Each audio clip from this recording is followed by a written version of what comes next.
guys, nagbuklat kami ng mga gamit nila mama. Ito yung nakita ko, mga lumang wallet. May laman itong mga lumang pera. Una natin buksan itong wallet na ito. And guys, yung wallet. Lumang pera.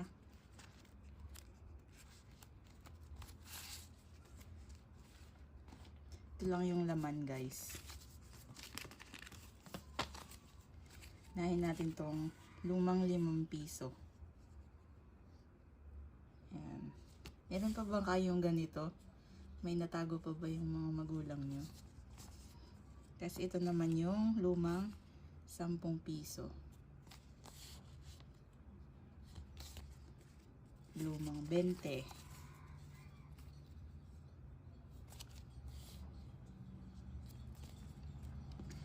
Lumang 100 pesos.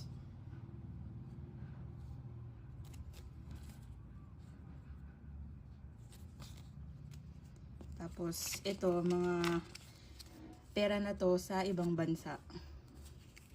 Ito ay $1.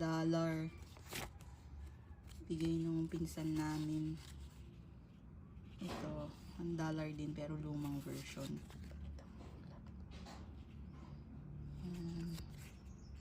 Iba, magkaiba sila. Iba ba? Pareho lang pala. Pero mas luma itong isa. Ayan, $1 din ulit. Tapos ito, Singapore, $1.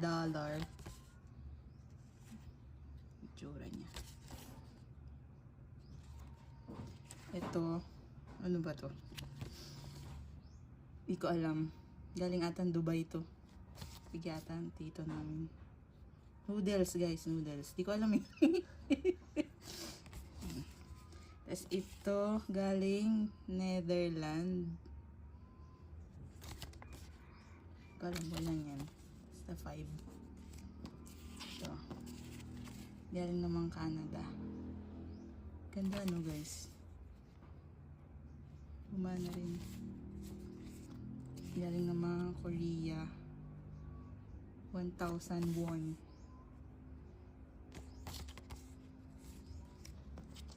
Ito, Egypt. 25. Ano to? Piastres. Ito naman ay $10. Parang pwede ba itong papalitan? Collection na. Okay, yun lang lahat guys. Baka may ganito kayo guys, mga lumang pera. Sabi nung papa namin, meron pa daw lumang pera na papel na dos. Kaso wala na kami. So, ayan lang. Tapos, dako naman tayo sa mga coins. So, guys, to yung lalagyan ng ibang coins. Ayan, tingnan natin kung ano yung itsura ng mga barya noong unang panahon.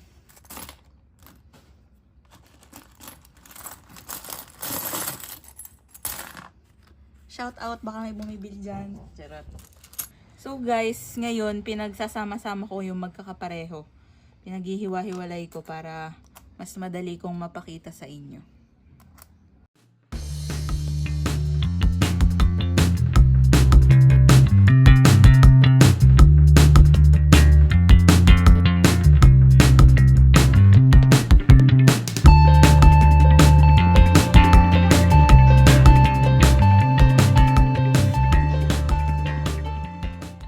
Guys, napagsama-sama ko na, simula muna tayo sa pinakamaliit. 1 centavo. Ayan guys, si Lapu-Lapu. 1 sentimo. Anong taon nito? 1969 to guys. Okay, dako naman tayo sa 5 sentimo. Iba-iba guys yung mga 5 sentimo. Ito muna, taong 1986, 1987, 1990, 1985. Ito guys yung, ayan guys, yung harap tsaka likod.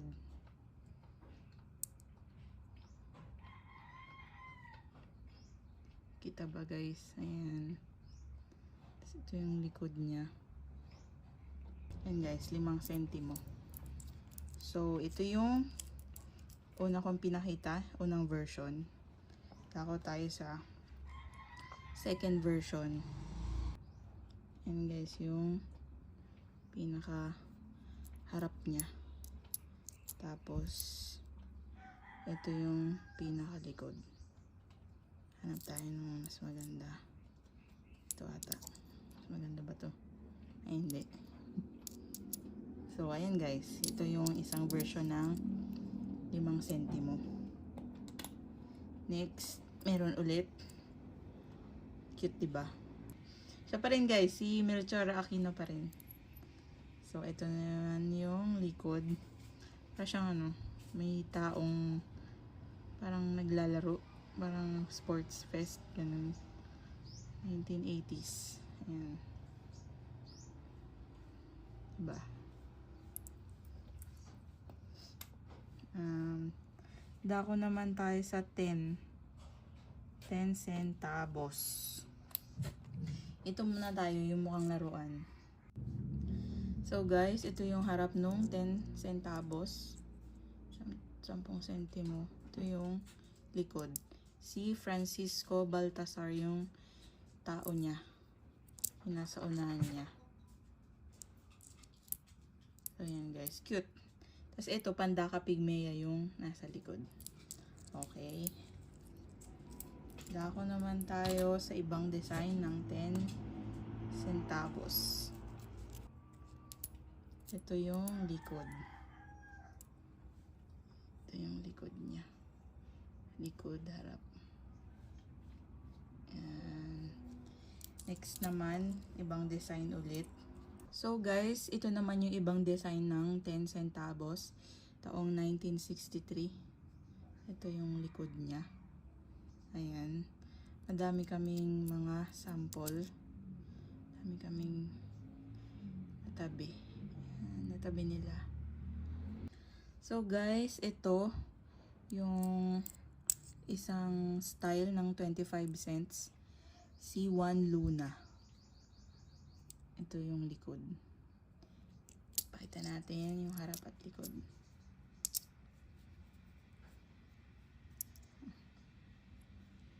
Yan, 25 cents. So guys, ibang design naman ng 25 cents. Ito guys, yung isa. Si Juan Luna lang din. Iba lang itsura niya. Tapos, ito yung likod. Sample tayo. Yan. Ito yung harap, ito yung likod. Yan. Next naman ay 25 pa rin. Pero ibang itsura din. So, ayan guys. Ito yung ito yung 25 cents. Yung harap niya ay si Juan Luna pa rin. Ito, si Juan Luna. Pero yung likod niya, butterfly. May mas maganda pa. Ayan. Okay, maghanap daw tayo ng mas maganda guys. May side comments yan. Ayan. Oh, mas maganda. Mas maganda ba? Hindi. Mas maganda na yung una mo. Mas maganda na ito. Ayan. Yung harap si Juan Luna, tas ito yung likod. Okay. Kung makikita nyo guys, di ba? Ito. Malaki. Ito yung smaller version niya. Cute, di ba? Cute. 1992. Ganda, di ba? Ano, yun yung difference. Same. Next naman natin, 25 pa rin, pero iba rin ulit yung tsura niya. Ay. Labo. Ayan guys, yung harap. Tapos, ito yung likod. Ayan. Next naman, ito na yung medyo bagong version guys. Ito yung naabutan namin. Naabutan natin. Ito guys. Yan. Dako naman tayo sa 50 cents. Ito guys yung harap niya. Si Marcelo H. Del Pilar. Tapos ito yung likod niya. Agila. So ayun guys. Yung harap. Tsaka likod. Si Marcelo H. Del Pilar. Diba pinakita ko yung malaki? Ito yung maliit na version niya. Tsaka iba yung kulay. Pero pareho lang din siya na 50 cents. So ito, harap ni Marcelo H. Del Pilar pa rin. Tapos ito yung likod niya. Ganun lang din dun sa malaking version. Dako naman tayo guys sa piso. Dami ring version ng piso guys. Ito yung likod niya. Ito yung harap. Yan. Next naman na itsura ng piso. Si Jose Rizal pa rin. Pero ibang itsura. Ito yung piso. Yan yung likod niya. Ito yung harap niya. Piso. Another version ng piso. Ito guys. Si Jose Rizal pa rin. Tapos ito yung likod niya. Yan. Yan. Harap, likod. Piso pa rin ba to? Kaiba. 1988 to 1998. Piso. Kakaibang piso guys. Ayan. Next guys, dos. Dos naman to guys. Ito yung harap. Ito yung likod. Siya si Andres Bonifacio. Naman to guys. Dos. Ito yung smaller version nung malaking dos. Diba? Pag kumpara natin. Tingnan nyo yung liit niya, diba? Yan. Kung ano yung harap, hindi yung likod ng dos. Pakita natin. Oh, diba? 5 pesos. Ito, mas malinaw tong isa. Version ng ating Pangulong si Ferdinand Marcos. Ito yung kanyang likod.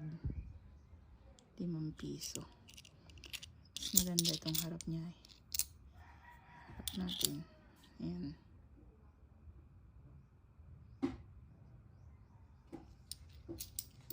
Next naman, dako naman tayo sa ano to? United States of America. Ito ba? United States ba to? Oo nga, United States of America din. Ito ay 20 centavos. Itong maliit.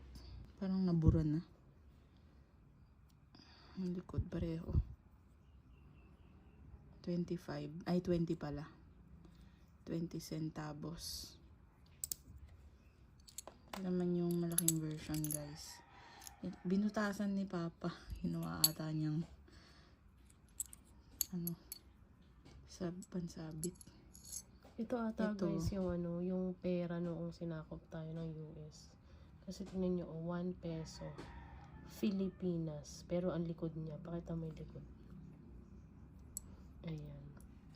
United States. Ito pa, pakita mo yung likod. Ito yung harap niya. Oh. Filipinas. Ayan. Yan siguro guys yung ano, ginamit nga nilang pera noon. 1908. Nung sinakop tayo ng US. Anong date nito? Galing nyo guys. 1907. Ito, 1964. 50 centavos. Ito, iba naman to. Ah, Yan. ito Philippines na to. Philippines na to. Ito yung iba. Pakita mo harap. Ayan. Ito yung Philippines na. So guys, ito naman, Japanese yen pala to, 10. Pakita mo yung likod. Ayan guys. Sinearch namin. Japanese yen.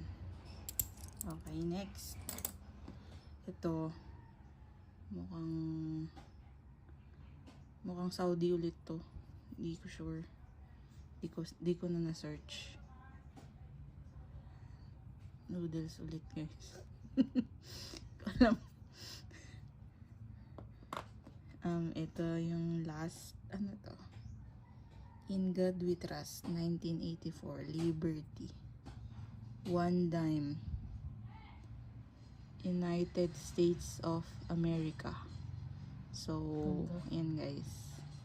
So guys, ito lang lahat yung pera na natago namin, natago nila mama at papa. So guys, ito yung unang episode namin ng Throwback Thursday. So manood kayo guys, abangan nyo yung mga next videos namin kung saan ipapakita namin yung mga lumang gamit namin. So ayun, stay tuned. Thank you. Comment, like, subscribe.